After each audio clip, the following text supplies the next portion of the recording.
gentlemen, welcome back to In the Zone. Pete Coles, Rich Sutter, the dynamic duo of the hoop world.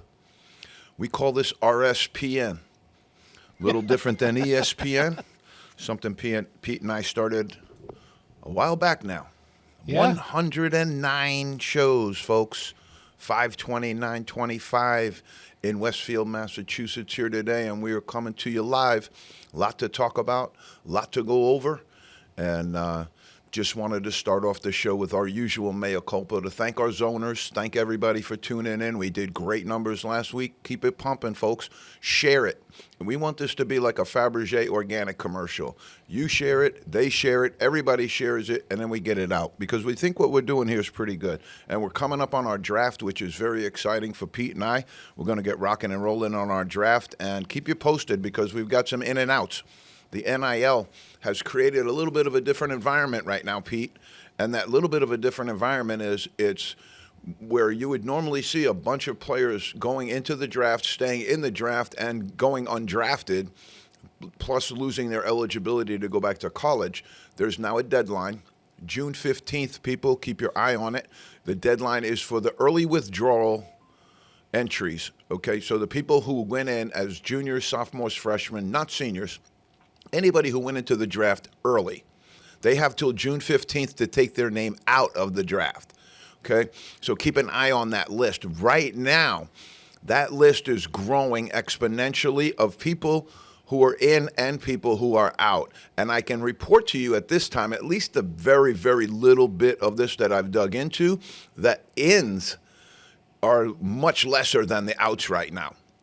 And that's people staying in. People are putting their name in the draft, going to the combine, possibly going to a couple of other these tournaments around here, and getting some real-time feedback from NBA general managers about their draft position in round 1 or 2. If you hear round 2, you got to go back because your college deal is probably better than the pro deal you could get.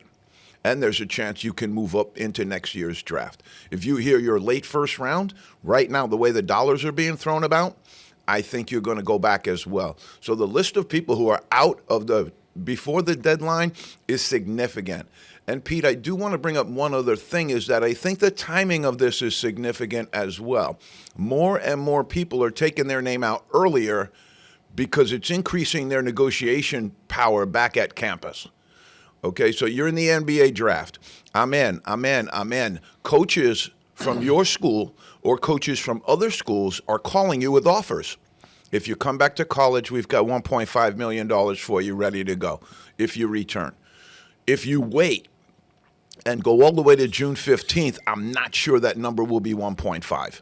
We'll probably still be able to take you back, or we may not be able to take you back, and you'll have to go somewhere else. So I just wanted to illuminate on the tension that's there a little bit right now of what some of the young men who are in this position, good position for them because it creates leverage and it creates a little bit of power for them, but also a good position for them to be in because now they have the ability to return to college a little earlier and get some real good feedback about, man, you're not even in the first round. And if you're not in the first round, you're going to get a better bag back home at college or at some other college. All right, so that leads me into my first question. Then we'll jump right in. All right, we're going to Pete's Corner. Does the NIL force the NBA to expand the draft by at least one round? Wow. Interesting. Okay. When we started Pete's Corner here, a while back, Pete comes up with 3 questions and formulates and postulates and comes up with 3. And it's really turned into a really fascinating segment of the show because I don't know the questions going in hand. And so if Pete, I want you to remind me also, though, because you stumped me last week. And I'd say first time in our Pete's Corner, you had me. I didn't have a way out. And I want to go back into that. But go ahead. Give me that question again. Does the NIL force the NBA to go to a larger draft, at least one more round? I think that would be. I really like to see it go 2 more rounds. I'd like to see it go 4. Well, I don't think they're going to jump that far in, right? So I think they're going to expand it out and see what. Right now, the NIL is so new and so dynamic. I think everybody's taking baby steps. So this is my baby step for the NBA side. I think it would be good. I think it's a very positive step. I would like to see more players get drafted. And since the NBA has gone to this 2-evening format, I think 2 rounds would be good in that you do 1 and 2 the first night and 3 and 4 the second night. Okay. But adding another round, Pete, you'll always have me in favor of that.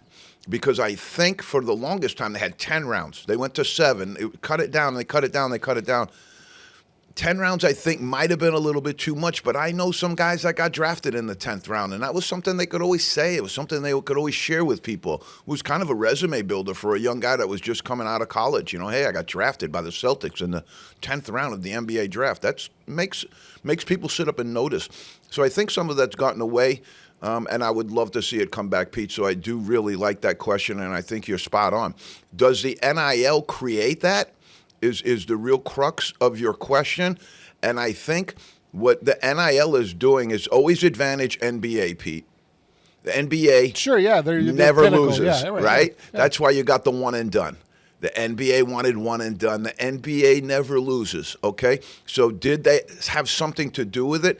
I think the NIL is allowing people to make a little bit better financial decisions for themselves about going back home. Now, did the NBA have something to do with that and facilitate that? Absolutely. Absolutely. And the one and done and everything else that they're up to. The NBA wants a product with limited liability. They don't want to draft all of these people that come into the draft unproven, and then they draft them, they turn out to be busts. They bear the brunt of that. We're going to go over the 10 biggest NBA draft busts a little bit later in the show. So it's interesting that you bring that up. But I think the NBA is trying to alleviate any of the stress on themselves that they can. But I think 3 rounds is great, Pete. I think go 4 rounds, I would be totally in favor of that. Any more than 4, I think you're getting into some territory, where you might be a little too deep, but I think people would watch it. I think with all the social media going on in and around the game right now, I think it would be good. You'd also see some players get drafted from mid-level and lower-level programs that never, ever get to share in that piece of it. If you're trying to totally obfuscate the rest of the 260 teams that are in this 362 team consortium, if you're trying to really distance yourself from them, that's a great way to do it. But I think it's better if there's a little bit more of the sharing, a little more profit sharing there. That's all I can really say on that. But Pete, great question. Here's an even better one. Does basketball go the way of Major League Baseball and have a massive draft, and most of the players are encouraged to stay in college to develop, and those NBA teams now funnel money into the NIL programs of places where their kids are. Now those players stay in the same place for 4 years. They're getting paid by their future NBA teams, and the NBA gets development without having to have a G League or having to draft these players and have them become busts. Okay. So would the NBA then be involved in their NIL packages? That's what I'm saying. Yeah. So then the NBA so they can funnel in some of that money. Can start paying them right away. Correct. And that's kind of what Major League Baseball does. I don't know. You might have hit on something there, Pete. You might have hit on something there. I think that's something that could be explored and really looked at. I don't really like the idea of them having their hands on players that young and that much into it, But I think the way things are going right now, that might provide some solutions. It also might provide some much-needed liquidity into the formula, but you'd have the NBA spending a lot of their money on guys who are never going to play in the NBA. But they don't have to put a ton of money into it. No, they could put it'd be a NIL minimum or something, but it would also encourage players to stay on one program in college and develop with a single coach. That the NBA says, "Hey, we like that guy, we like that coach, we like that program. You stay there," and really tell the player that, "Hey, you have a path to the league, but you got to stay here and learn under this coach." Interesting. I think what's happening now, just from an overview, from a macro, in the whole philosophical venture of this whole thing, in everything that's being done, you're seeing the absolute dissolution of the NCAA right now. You're seeing the NCAA on the back of its heels like you have never, ever seen it before. Much of what is going on right now is a direct result of the NCAA playing heavy with people for years and years and years. Example, the gymnast at LSU, Livy Dunn, who had an unbelievable NIL deal outside of basketball. Let's go outside of basketball. In the old NCAA regulations, Livy Dunn was not allowed to model. Livy Dunn was not allowed to do commercials. Livy Dunn was not allowed to have a modeling agent who paid her on outside income because people wanted to put her on the cover of their magazine. Yep, she just did the Sports Illustrated swimsuit edition. Okay, but now you see why they fought as long and hard as they did. When you're in a situation, it's one of these things that's very confounding these days. And in our lives, we find these things where there's not really a great solution that shows itself. There's not really a great answer to all of this. Should the players get paid? I don't know. And the reason I want to go back to your question from the week before is where I said that you stumped me is they have dissolved amateurism. Oh, yeah, it's gone. It's gone. Yeah. And so then what happens next? Formulation of unions. Players get to stay for as long as they want. A player who doesn't have NBA potential can stay in college and play for that team for as long as they want. Yeah, because Walter Clayton Jr. can be on Florida University's team when he's 30. There's no minor league system. 34. The G League's going out, right? So there's no minor league system for them to go to. What had happened before also, and this is something that you're illuminating, is when our players had to go to Europe, which is where you get forced to, now that there isn't a minor league system, you go to Europe, what they faced in Europe were limits on their roster participation. They faced limits on that. And so what you're seeing now is the NBA almost 40% international. Are they going to move to now protect the American players? We've talked about this before on the show. Yeah. They'll never do it. The reason they won't do it is because they're selling shirts in China, Serbia, Lithuania, all over the world. They're selling their stuff. They're trying to start leagues in Africa, all over the place. And so I think what you're illuminating at, Pete, is maybe some of the money should stay home. Yeah. Maybe some of that money should stay home and be invested into the product of basketball at home. I think you hit on something there, Pete. Well, look at I think you hit on something. I look at baseball as the example. I mean, they're very old in the sense that they developed before basketball, but people, instead of us exporting the game, we exported the game, but they developed their own pro leagues in other countries, right? So that's what they're doing with basketball. The NBA is trying to cut a piece of the action because they want the money instead of just concentrating on North America.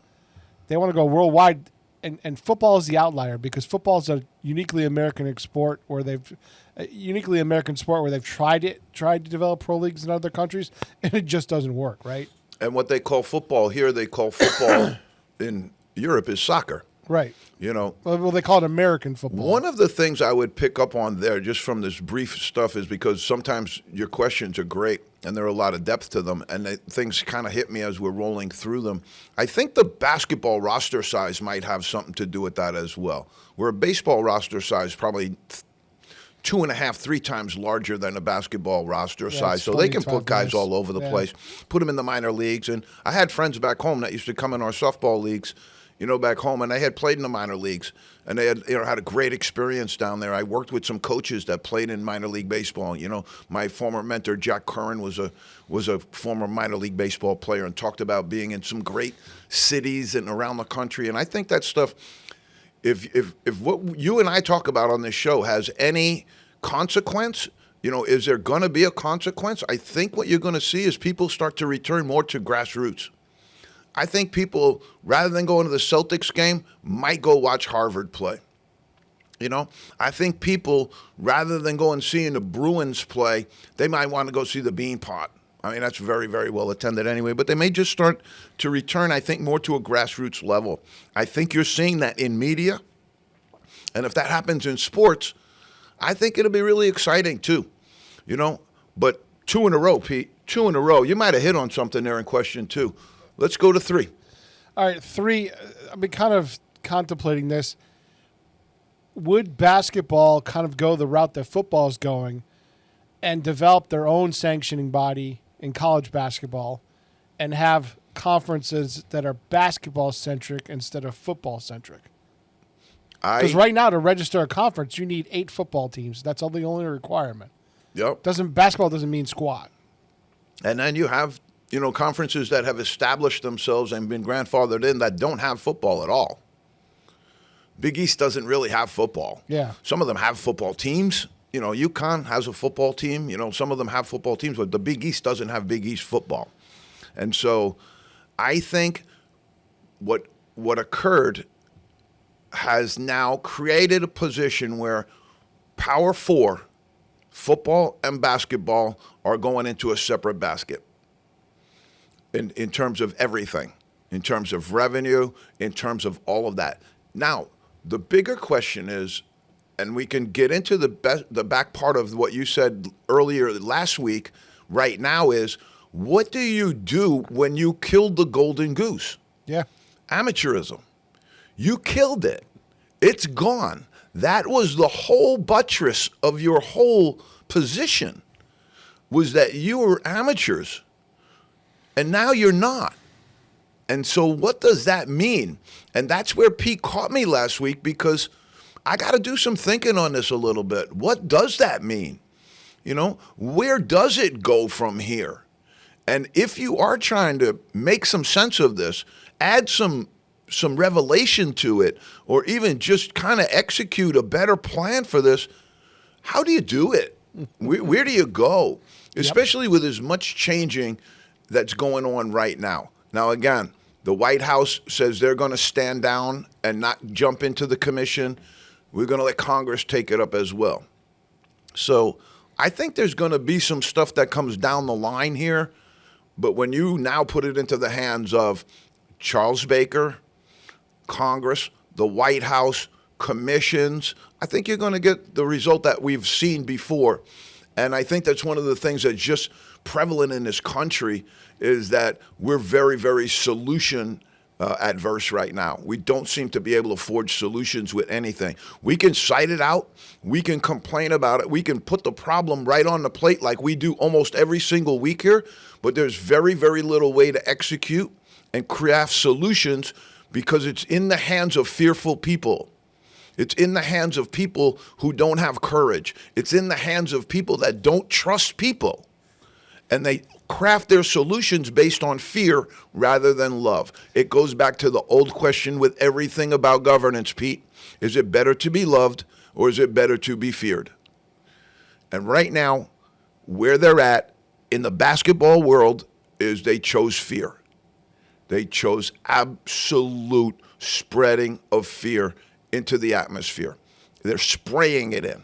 Aerosol, spraying it into the atmosphere. Absolutely. And what do people do when they get fearful? They have a tendency to cling. They have a tendency to cling to old things and old ways. Very poor decisions. Yeah. Stress creates a lot of that. But Pete, again, I'm going to go back to you and put it to you. Now that they have killed amateurism, and it doesn't look like you can bring it back, what does that look like now?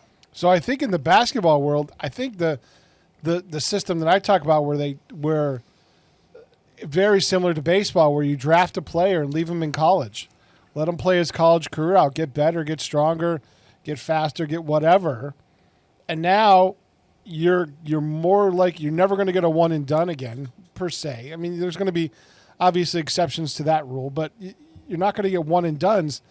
But you might get a better rounded human, somebody that's more ready to come into the NBA at, say, age 23, 24, instead of a kid at 18, 19 that doesn't know squat. I'm in agreement with you. Hockey does a little bit of the same thing, where they want to mature their players, they want to get them ready. But I'm assuming you think also like a Cooper Flagg situation is still doable. Yeah. The guy wants to go, they want to bring him up right away. Yeah, you're going to get guys that are like, they're ready. The college coach knows they're ready. Everybody knows they're ready, and they just go. Yeah. But as a general rule, I mean, Tom Brady had options on the baseball side and the football side. He chose football, but he was drafted by the major leagues. I think forcing these young men into college is restraint of trade personally. So I have a problem with that. If you want to go straight to the NBA, you should be allowed to do that. This one and done rule is terrible. It wasn't. They tried to make it good for the league, and it hasn't even been good for the league. But what I'm saying is a lot of baseball players are perfectly happy with staying in college and continuing their baseball career, knowing that there's a minor league system and or the major league system down the road for them when they get out, and it's better for the potential athlete overall because they're going to learn something in college. They brought this name, image, and likeness in as the Trojan horse, Pete. Name, image, and likeness is the Trojan horse. You have people now saying, well, they're going to share revenue. And everywhere that I've ever been, revenue gets counted. Yes, this is revenue, but what I think they're looking at right now has to be gross revenue. Yeah. Rather than net revenue. What are the expenses? What are the offsets? What does it cost to run the university to cost that? And so when we get into that and you say, okay, offsets, because what we illuminated on this show was Rutgers lost a boatload of money. That's what they're claiming, yeah. UConn claiming they lost a boatload of money. Now, is that accounting? Or now all of a sudden you have revenue? Those two things just don't make sense to me. All right, Pete, let's get into the NBA a little bit. All right? Now that we've had our philosophical discussion for the day. I think people really are thinking the same thing. Yeah, oh yeah. I think people are searching for answers on this, and I think over the summer maybe I'll get a little more time to chill out and spend some time really, really going into this in my brain.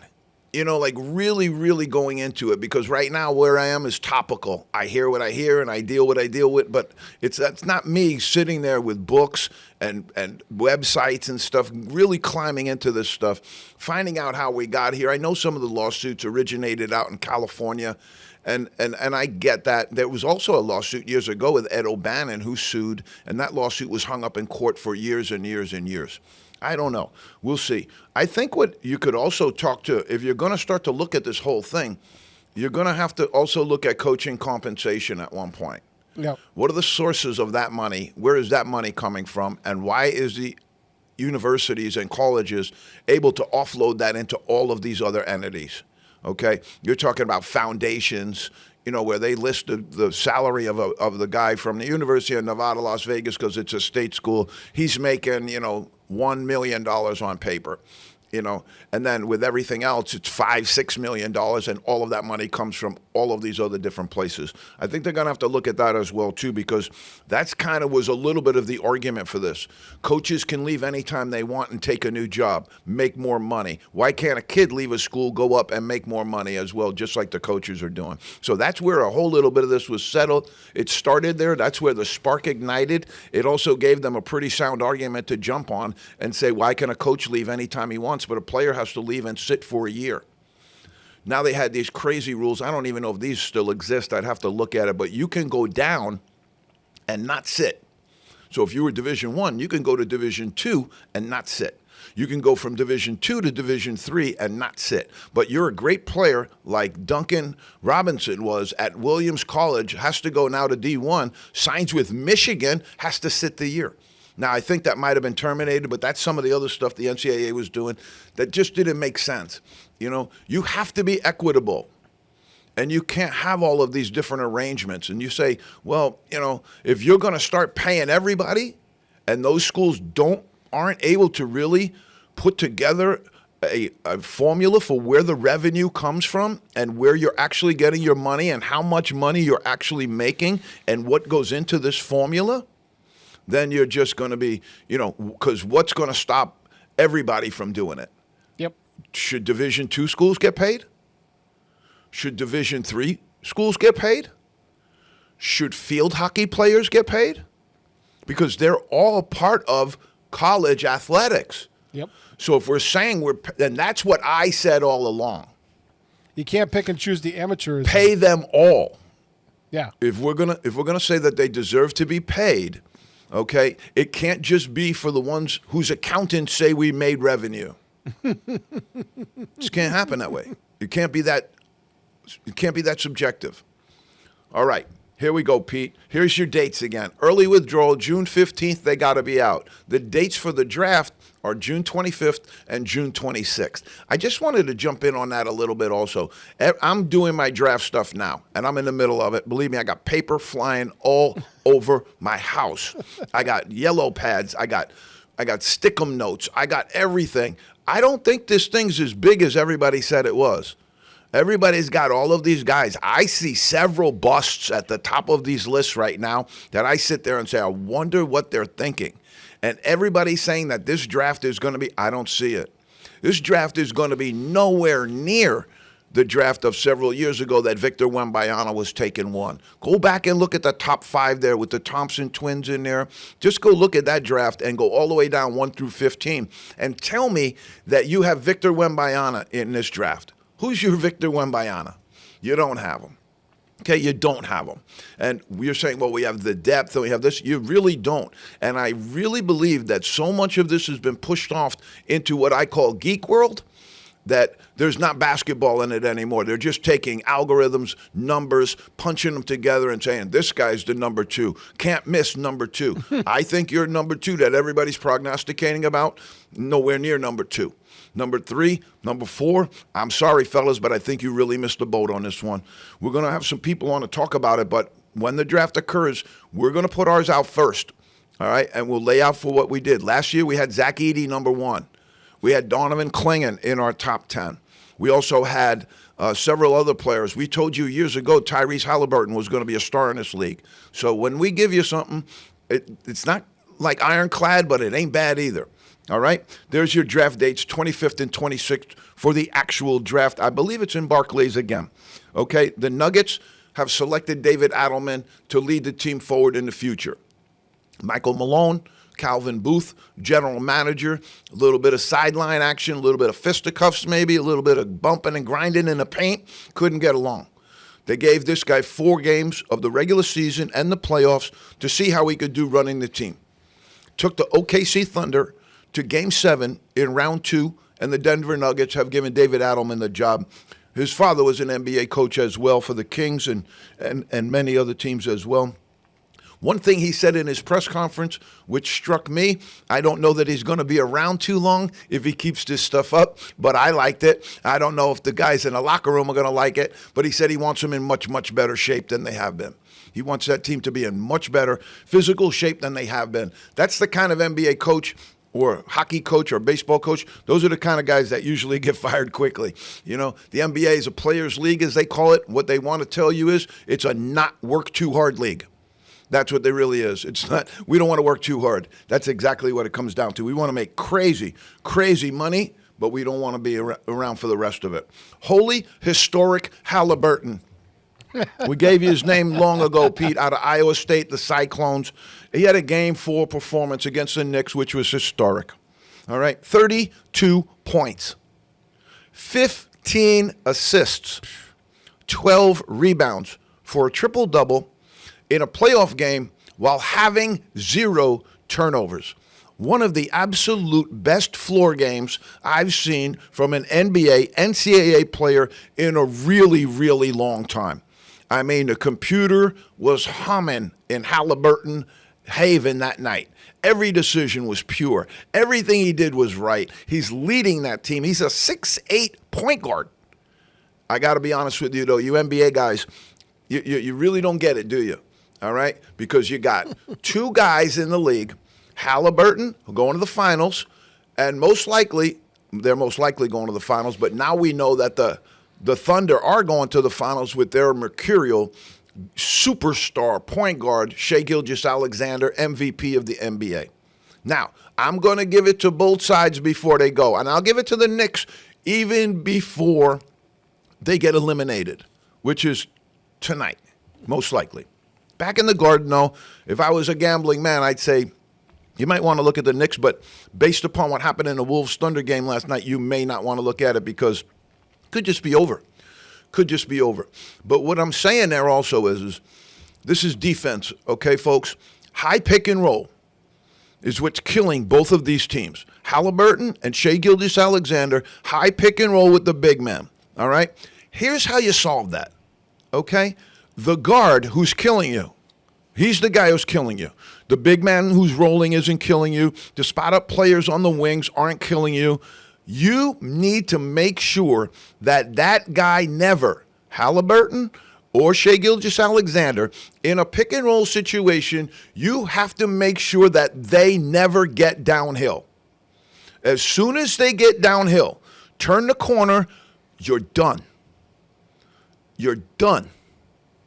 If you let them keep turning the corner, I know you're big man, and you got all these sloppy big men out there that can't cover the pick and roll. That's why they ran Shaquille O'Neal out of the NBA, folks, because they put him in a pick and roll situation every single time, and he couldn't get up and chase the guard off long enough so he doesn't get a big equation, a big word we use in our gym, downhill. Nobody, and I mean nobody, gets downhill if we can help it. The problem they're having right now is this guy, Shai Gilgeous-Alexander and Halliburton, they look like Jean-Claude Keely right now coming down the slopes. They are downhill skiing on this team. That's why you got bumped out, Wolves. That's why. All right. Russell Westbrook, surgery in his hand, broke it in 2 different places. I like this guy because he's tough. He's a warrior. He's also got a player option on him to decide whether he'll remain in Denver. That'll be interesting to pick up. He's an all-time leader, though, in the NBA in triple-doubles. He has 203 triple-doubles. Wow. Shawn Kemp, NBA superstar, underrated about how great he was as an NBA player, but certainly not underrated in his ability to sire children. Just arrested recently for pulling out his gun and popping off a couple of shots. I guess he mixed the old NBA days of shooting and not hitting. But that was just, pleaded not guilty, I think. Or pleaded guilty. I think he's going to get out. But, just right now what you're seeing is there's a lot of crowds and a lot of people and there's a lot of violence and it's the summer and people are going and people that have access to guns are just being, put in situations where you might want to just not get into big crowds anymore, especially some of these ex-NBA players, NBA players, everybody trying to make a day on you on social media. Look what happened with this guy. I'd stay out of it if I could, as much as I could. But again, you got to live your life too. All right, Pete, let's jump in to the playoffs. Just quickly, let's tell everybody what's going on. All right. The Thunder last night eliminated the Timberwolves. Now, I got news for the Timberwolves. In this trial for a very young team to come up for their first real test, Western Conference Finals is a test, okay, a real big test. And a lot of times a proving ground. You're looking at what Halliburton's doing right now. He's proving ground right now. He's on proving ground. He's proving that I'm one of the best 5 guys in the NBA. I'm one of the best 10 players in the NBA. Right now, I'd have to say he's in the top 5. All right, but proving ground came for Anthony Edwards, and that was maybe a little bit of a learning lesson. It didn't go as well as they wanted to. But really, I got to hit him, Pete. I'm going to hit him because as much as I tried to help the NBA, say, the playoffs are a little better, a little more competitive, they're playing with a little more heart and determination, that series was awful. That series was unwatchable. That series was non-competitive. And if that continues, there ain't going to be nobody watching it. Because last night they were down by 30 points. The Timberwolves down by 30 points at halftime. OKC defending, playing awesome defense. But man, that game was just over from the very, very minute it started. And it was impossible to watch. And that whole series, even the game that the Wolves took from the Thunder, was non-competitive. None of the games that were in that series were good basketball games where there was intrigue, where you were wondering about whether the ending was in. It just was absolutely awful. All right? Now, why are the Thunder as good as they are? They have the best positioned franchise in the NBA right now, locked in. They're going to the finals.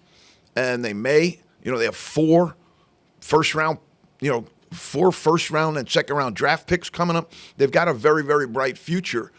They're pointed that way. But also, I don't know that the NBA executives are going to love this series if it turns out to be Indiana. If the Knicks somehow come back from down 3-1, you know the NBA executives went in and said, hey, we need a major market arena. We need a major market team in here, because right now it's going to be OKC and Indiana. The flyover states. And Grandma ain't going to be watching. Grandma's not going to be watching. They got depth on that Thunder team that's unbelievable. They also move the ball. You're looking at two different paradigms right now.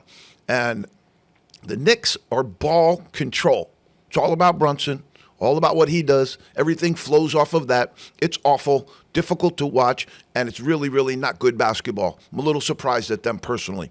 But then you go into the Pacers and you go into the Thunder, where that ball moves with pace and thunder, and they rock it all around the perimeter, find the open man, the open shooter, and then they have those great point guards that are just killing you when you make mistakes, when you over-rotate, when you can't cover pick-and-roll situations. And we're talking pick-and-roll here, folks. You guys get paid millions of dollars. You don't know how to defend pick-and-roll better than that? The stuff you're coming up with is absolutely ludicrous.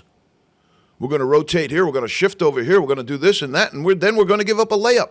We're going to do all of that to give up a layup. It's unbelievable. The Wolves have been inconsistent. Julius Randle tried to take on a bigger role, but he was very inconsistent as well. And I would say that Anthony Edwards was inconsistent in this tournament, this series as well. But he was consistently bad. He wasn't inconsistent because there wasn't really a lot of hot spots for him. You know, he seemed to really, really get taken over by Gilgeous-Alexander, and I just don't think he really got going at any point. Mark Daigneault is a Massachusetts resident, folks. He's going to be great position for Coach of the Year. He's going to get this team ready and rocking and rolling for the finals now. Got a little bit of time to rest. Wait to see if the Knicks can drag out the Pacers a little bit, tire the Pacers out a little bit. But right now, Pacers don't look tired. One more game ain't going to tire them out either. The Pacers look very, very good right now. The Thunder, the ancillary players are really, really doing good. Chet Holmgren is emerging, folks. Chet Holmgren is emerging. The 7'5" redshirt freshman they put out for his rookie year, it turned out to be genius. He got stronger. He's not injured as much. He has had some injury, which was in the beginning of the year, but he shook that off and came back. And I'll tell you what, he's a little tougher than I thought from the very beginning as well. But Daigneault is rising, and championship is right in his rearview mirror. Most of this series, again, was not competitive. 124-94 last night. Goes under the nag category, Pete. It's nagging me, and nag means not a game. Not a game at all. Let's move to the Pacers and the Knicks. 3-1. Pacers have taken the lead. The Knicks never really seem to recover from blowing that late game lead in one. They never seem to get it back. Pacers took 2 in the Garden from them, took the home court advantage right from the Knicks, took the whole Madison Square Garden aura and put it in their back pocket. Went home, got beat in Game 3, but then came back in Game 4 and looked really, really good. This is a coaching tale right here. Thibodeau is a very solid coach, very, very good coach, but right now Rick Carlisle's elite. Rick Carlisle is maybe the best coach in the entire NBA. It's showing with his Pacers team, and he has this team on a yo-yo. When a coach got his team and they're doing what they're doing, it's like on a yo-yo. You throw it down, you know it's coming back up. You throw it down, you know it's coming back up. Right now, Carlisle has this team on a yo-yo. Eastern Conference has been about blown leads, not being able to handle leads. The Celtics would still be playing if they could have handled leads against the Knicks, and the Knicks would still be doing better if they had been able to handle leads against the Pacers. It's been a close series, but then the Knicks really, after that Game 1, I didn't see it. But again, really, really good coaching stuff. So what you're looking at, the Knicks just ran out of gas, right? Pete, I think that's a great observation. I've been listening to you along the series, and no, I think it's a great observation. They do look tired. They're falling down, and they're just rotations are soft. They don't use any of their bench guys. I'm with you. All right, so now you're looking at the possibility of the Thunder going up against the Pacers. What does that look like? That's going to be nice because I'm going to give you a couple of reasons why. That's going to create Shai Gilgeous-Alexander versus Tyrese Halliburton. two of the best point guard prospects in the league right now going head-to-head. I'm excited to watch that. Yep. Okay? After watching the Knicks, I'm a New York guy. I love the Knicks, but right now, I mean, from a basketball standpoint, I hope they didn't lose. They're just too hard to watch. They just don't move the ball enough for me, and they're just too hard to watch. Their plays are contrived.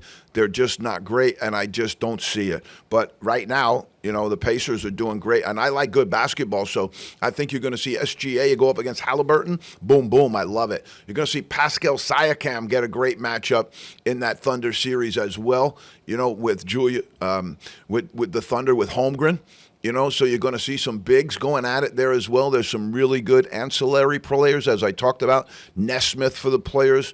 Miles Turner having great series for the Pacers, and also the Thunder. You know, you've got Holmgren, McDaniel. You've got a bunch of guys in there that are doing really good stuff, being led by the great Shai Gilgeous-Alexander. But that's what's coming up. That's what I see. I'd love to see the Knicks come back from this, but 3-1 is almost a death sentence in the NBA. 3-0 is an absolute death sentence. I don't think anybody's ever come back from that. 3-1, you know, you're on life support. But the thing I wanted to say about that Wolves team, they came into the courthouse and pleaded no contest. Pleaded no contest in that series. I'm a little disappointed. Why doesn't Bill Russell get some consideration as the GOAT, Pete? Different era? I guess he's got more rings than Ringo Starr. I know. And I think maybe that Celtic team was so populated with great players that sometimes it just looked like a great team more than some of the individuals like Bob Cousy, John Havlicek, Bill Russell. But I got some Bill Russell stuff for you here that I think is interesting. 22-0 in playoff closeout games. Wow. Sending the opponent home, 22-0. 11-0 in Game 7s. 11-0 in Game 7s. 5-time MVP, only second to Kareem. He was a defensive player of all time, in my mind, no question. He also tied the Olympic high jump record in college. He's a great athlete. People don't realize that. There's film of Bill Russell actually jumping over people and dunking on them. He's got more rings than Ringo Starr. And they were up against the Lakers, who had Wilt Chamberlain, Jerry West, and Elgin Baylor. That's just called clutch. I think so, Pete. Pete, I'm going to give you a quick dirty dozen here. All right, for the playoffs. We've got Halliburton. This is in order, too. Halliburton, number 1. Shai Gilgeous-Alexander right there, number 2. But those are 1 and 2. I couldn't split them. Anthony Edwards, still, I love him. Still solid. Jalen Brunson from the Knicks, doing good, but I just don't like the way he plays. I'm sorry. Jalen Williams from the Thunder. Wow. The young man is really, with Shai Gilgeous-Alexander being that real battering ram, getting to the rim, this young man has really picked up the slack and is a terrific player. Pascal Siakam from the Pacers, love him. Big Cat had a great series. Karl Anthony Towns, of all the Knicks, I think he had the best series of all. Julius Randle from the Timberwolves, we call him Julius Randle because he doesn't play any D at all, but he's been, you know, semi-consistent here. One of their better players in the series, maybe the best player they've had. I got Chet Holmgren and Aaron Nesmith from the Thunder and the Pacers. Nesmith destroyed the Knicks in that Game 1, and they were never, ever the same after it. OG Anunoby for the Knicks, very solid. I'd like to see them go to him more. And Jaden McDaniels. Jaden McDaniels from the Timberwolves. Pete, we got first, second, and third team All-NBA to report. All right, first team, SGA. MVP, no surprise. Great season, leading this team. And this guy gets hit and makes shots. He's strong. He can really operate under pressure and has great control and really bright face of the NBA, if not the brightest face in the NBA right now. Joker also, Giannis, Jason Tatum from the Celtics, and Donovan Mitchell round out what I think is a pretty solid first team. Second team gets a little bit loose. You got Brunson from the Knicks. Okay, I'm there. You have Steph Curry from the Warriors. I don't see that as a second team. You've got Anthony Edwards. I could see him even first team. LeBron had a good year. had a good year. Not competitive, really, but Evan Mobley pulls out the second team. I'm not sure about that either. Certainly not over Cade Cunningham, who's on the third spot, on the third team. Cade Cunningham belongs on the first team, folks.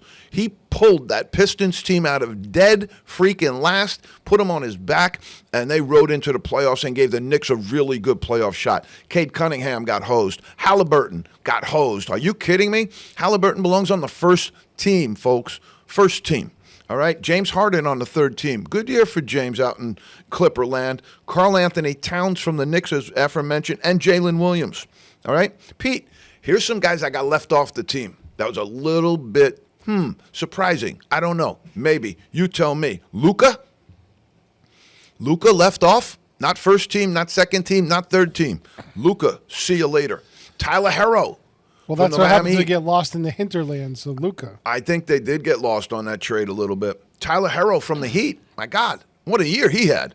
I don't know what more he's got to do. Kevin Durant, much talked about right now on the trade block. Kevin Durant. I wouldn't do it, folks. I wouldn't do it. Jimmy Butler, another guy who might have got lost in the shuffle of the trade, was in Miami, got benched a bunch, didn't play a bunch, and then all of a sudden wound up with the Warriors, got hurt, didn't do it, but certainly not. Here's a guy that I thought might have been given consideration. Alperen Sengun from the Rockets really had a great year. And Paolo Banchero. Pete, how do you leave him off? I don't know, but they did. Okay. You got 25 free agents ESPN reported on that we're going to give you right now. NBA free agents that are out there ready to rock and roll. And this is some ability for teams because even the free agency stuff in the NBA is muddled. You have a player option. You have a team option. You have an unrestricted free agent. You have a restricted free agent. You've got all of this stuff going on. We're just going to give it to you right now. The number one free agent, we're assuming he's going to resign, but LeBron James is a free agent, folks. LeBron James is a free agent. Wow. Player option. So he could stay with the Lakers if he wants, but he can also get out of there. James Harden with the Clippers. Wait a minute. Who's making the best deal for Bronny? Do they go together? Of course they go together. Or is it even better for Bronny to get away? A little bit of a separation there, maybe. A trial separation. See if he can do it. I personally, if his dad's not who he is, he's not in the NBA. So I think that's another issue for another day. That's what I'm saying. Yeah. Trade LeBron to the Washington Generals. I mean, Washington, whatever they are nowadays. The Wiz. I'm gonna ease on down the road to the Wiz. One of the things that you have is, obviously player option, which means he gets to decide whether he goes or not. But also LeBron James being in the NBA for as long as he has. He's 40, Pete. Yeah. He's 40. And he isn't exactly known for his defensive prowess right now. And they have him and Luka together. If I was the Lakers and if I could get anything of value for him, including first-round draft picks, I'd do it. Yep. I'd do it. I'd get rid of him. All right, you got Kyrie from the Mavericks. Player option, Kyrie. If he leaves Dallas, Dallas is shot. So going Cooper Flag going there and having all of that arrangement, that's going to be ugly. But imagine Kyrie leaving when he left Boston, how much of a damaged goods he was. And now you're saying that him leaving Dallas would cripple that franchise. Imagine him saying that a couple of years ago. But that's not really as much a commentary on Kyrie as it is on the Dallas Mavericks and where their franchise is right now. Yeah. And that's why I'd love to see Cooper Flag get traded to the Celtics. Love to see that happen. Julius Randle, free agent. You want a guy who hoists a lot of bad shots and doesn't play defense? Sign him up. Fred Van Fleet from the Rockets, very, very good year. I just don't know how excited I'd be to pick up Van Fleet either for the same reason. He's an offensive juggernaut, plays zero defense. He's an absolute liability on defense. Jalen Brunson, absolute liability on defense. Julius Randle, absolute liability on defense. Karl Anthony Towns, better call Geico. He's a liability. Miles Turner from the Pacers, that's probably somebody with his youth, his exuberance, his great playoff performance. The Pacers might want to climb all over that and re-sign him, but that's maybe the best center prospect in the whole free agent class right here. He might be able to name his own number. Josh Giddey from the Bulls, if he moves, this will be about his fourth team in a very short amount of time. He's a restricted free agent. Quentin Grimes from the 76ers, he's looking for Philadelphia freedom. He wants to get out of there. He knows that franchise is going absolutely nowhere. Jonathan Kuminga from the Warriors had a great end of the Warriors series against the against the Wolves, and he's somebody that I keep an eye on. I don't think the Warriors have utilized him appropriately. Keon Ellis from the Kings, Dorian Finney-Smith from the Lakers, Brook Lopez from the Bucks. He's older than dirt. Chris Paul from the Spurs, 39, right behind LeBron. He's older than dirt. Al Horford from the Celtics, I believe he's going to stick with the Celtics, folks. Ty Jerome from the Cavaliers, if you're looking for a volume shooter, Ty Jerome is your guy. Malik Beasley from the Pistons got to re-sign him, and they got to get on some of their other guys. Naz Reid from the Timberwolves, his playoff performance is not going to help him move anywhere significant. Very, very mercurial. One of the bench guys, DiVincenzo, himself, Naz Reid, Nick Kell, with the hyphenated name I can't even think of right now. Oh, here it is, Alexander Walker. Those three guys are very inconsistent off the Wolves bench. I don't think that's going to help. Karis LeVert, Gary Trent Jr. from the Bucks. That's somebody. Now, here's some of the things that I want to stop on Gary Trent Jr. Is Gary Trent Jr. really that good of a player, or did he just play for a really bad franchise who needed him and he had great numbers because of that? That's something you have to look at in the NBA. The Bucks were awful. Gary Trent got a lot of time. If you move him on to the Celtics, he may not even make the top 10. I don't know. He probably does, but what I'm saying is on a different roster, he's not going to get the same role. Yeah. He's not going to get the same definition. He's not going to have the same amount of shot attempts. Not going to be relied upon as much. Sante Aldama, Nickeil Alexander-Walker, Chris Boucher, Tim Hardaway Jr., Dennis Schroeder, Tyus Jones. You're sleeping by now, folks, I'm sure. You're sleeping by now. Okay. I wanted to go in and give you a little bit of who's in and who's out in the NCAAs, and then we're going to wrap it and go. We're moving pretty good here, Pete. But who's in? R.J. Luis, the St. John's player that was a little controversy there at the end. There were questions about whether Pitino wanted to re-sign him, keep him. He put his name in the portal. He put his name in the draft. He will remain in the NBA draft. I'm going to say 25, Pete. Okay. That's where I see him.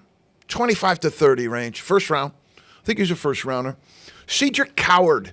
This is going to be bad news for John Shower, but Cedric Coward has emerged as one of the better players both in the combine and also one of the best players in the portal. Had been originally signed, sealed, ready to go to Duke, but he looks like he's going to keep his name in on the NBA portal side and go into the draft. Adu Thiero. Adu. Come here. Look right into the camera, Adu. We like you. We like you. We got you in the first round. We see you. We know what you can do. Got that NBA game. I think people are missing the boat. So Adu, we got you. Here's another guy. We got you. Jameer Watkins. Great combine. He's going to be a very good pro. He's staying in. Drake Powell, you should have went back to North Carolina, Drake. They got him in the NBA. Somebody's talking to this kid. He's a freshman, came out, and I got all of my stats done. And one of the reasons I'm saying this is because I think if you're going in the NBA draft, you should average 10 points. You might have double figures in rebounds. There's a couple of guys in here that, averaging 8 points a game. You know what that means? Sophomore year. That's what that says to me. Sophomore year, go get that NIL bag. Stay with North Carolina. But he's in. He's in. 30? Maybe, Pete? Somebody's not reading the room. On Drake Powell? 30? Maybe. Second round, easily could slip into the second round. All right. Otega Owe had a very good combine going back to Kentucky. If you have a good combine and you're still interested in going to college, you know what they call that? Leverage. You know what they call that? Bargaining power. You know what they call that? Cho-ching. Go ahead, Pete. Hit it. This is what's going to come raining down in Kentucky on my friend Otega. Boogie on the boogie. He's going to Florida. He is out of the NBA draft, and he is committed to going to Florida. Pretty nice backcourt shaping up there in Florida. Yaxel Landenberg, I'm surprised. Left UAB, going to go to Michigan, but I had him in probably the top 15. But he's going to return, take his name out, and go back to Michigan. Todd Pettiford goes into the combine, lights the combine on fire. and then decides to go back. I think it's a good idea for him to go back. I think he's not ready for the NBA right now, and I don't think he would have been a first-round pick. Alex Condon, the big man with the Florida ring, he's going back to Florida. The boys in Florida celebrating down in Gainesville right now because they got maybe the best backcourt in the SEC. And the big fella, Condon, who's got a lot more room to grow. This guy could get better. This guy's very, very good right now. But he could do a Kalkbrenner, I think, where people are sleeping on Kalkbrenner. And we got him in probably the top 20. But this guy could come back and maybe be that same thing. I like Alex Condon a lot from Florida. Darian Williams blew up in the tournament. Texas Tech taking his name out, but he has not decided where he's going to go. Darian, look into the camera. Go back to Texas Tech. You might win it all. They got a great team there. All right. Milos Uzan, big news for Coach Sampson out in Houston. Big news. Milos Uzan has taken his name out of the draft and will return to Houston. Now, that caused a little bit of a shakeup because Pop Isaacs, who was at Gonzaga, now he's Gonzaga, and he went and he signed with Houston. But then when Houston revealed that Milos Uzan was coming back, Pop Isaacs says, I'm not. And instead of going to Houston now, he is signed with Texas A&M. Those are the plate tectonics, folks. Those are the shifting that goes on. Miles Byrd has agreed to return to San Diego State. Huge for San Diego State. All right, Pete, I'm going to give you a couple of things that we're going to throw out in the zone. All right? Here's some trades. NBA trades. Right now, I'd love to see Cooper Flagg wind up in Boston. Number of reasons for my thinking. Number one, he's from Maine. Number two, I'd love to see a bunch of his games and we can watch him on Nesson. But also, I want to see the number one pick for a while go to a team that has a chance to win it all. Go to a team that has a chance where he can make significant impact right away. Wembanyama, remember him? Mm-hmm. Zion Williamson, remember him? All right, so you got a bunch of these guys that are toiling in these very, very moribund NBA programs right now, and they're not going to get ahead. I want to see the Mavericks send the number one pick and Derek Lively to the Celtics for Jaylen Brown and Neemias Queta. Now, the guy that's saying the Celtics have to move because the Celtics need to move, $30-40 million around is Holiday. So keep your eye on Giroux. I'd hate to see it happen, but I don't know if there'll be a lot of takers for Brown with a $50 million price tag hanging around his neck. All right? Is he now unmovable? Could be. Here's another one for you. The Spurs have the number 2 pick. Okay? And they're talking about drafting Dylan Harper with the number 2, which I think is completely out of line with their current roster. You just had Stephon Castle be Rookie of the Year in the NBA. And him and Dylan Harper are very, very similar in their positioning. Harper adds a lot of different things, but if you have Castle and you have Harper, why would you take him? You have Wembanyama. So let's get the Spurs number 2, Jeremy Sochan and De'Aaron Fox to the Bucks for Giannis. How about that one, Pete? Giannis wants out. Let's get him in with a really, really great superstar. Yep. Spurs, it's going to cost you, De'Aaron Fox, but that's what I was talking about with the Bucks. Maybe getting in that extra little punch where you're going to give up, Giannis, yeah, but get 3 guys back and a draft pick back that might be able to start to point you forward. Round out your team. Yeah, because otherwise you're just going to be slogging it. Yeah. You're going to be slogging it. Pete, I'm going to give you one more trade to close on. All right? It's been a fast hour today. Yes, it Man, is. We are rocking and rolling, but here we go. Kevin Durant back to Brooklyn for all 4 of Brooklyn's number 1s. Ooh. I don't think the Nets would do it. Kevin Durant back to Brooklyn for all 4 number 1s. Folks, haven't settled on it yet, but I'm going to give you 2 dates to keep an eye on. The 12th and the 19th. That's when we're going to do our draft. I'm leaning more towards the 19th, which would be Juneteenth. Very, very cool. But also I'm leaning on the 12th because I want to give these NBA general managers a little time to watch In the Zone because you guys, if you follow those mock drafts, you're ready to go off the cliff. Pete, we'll see you next week. In the Zone, folks. We love you. We'll see you next week.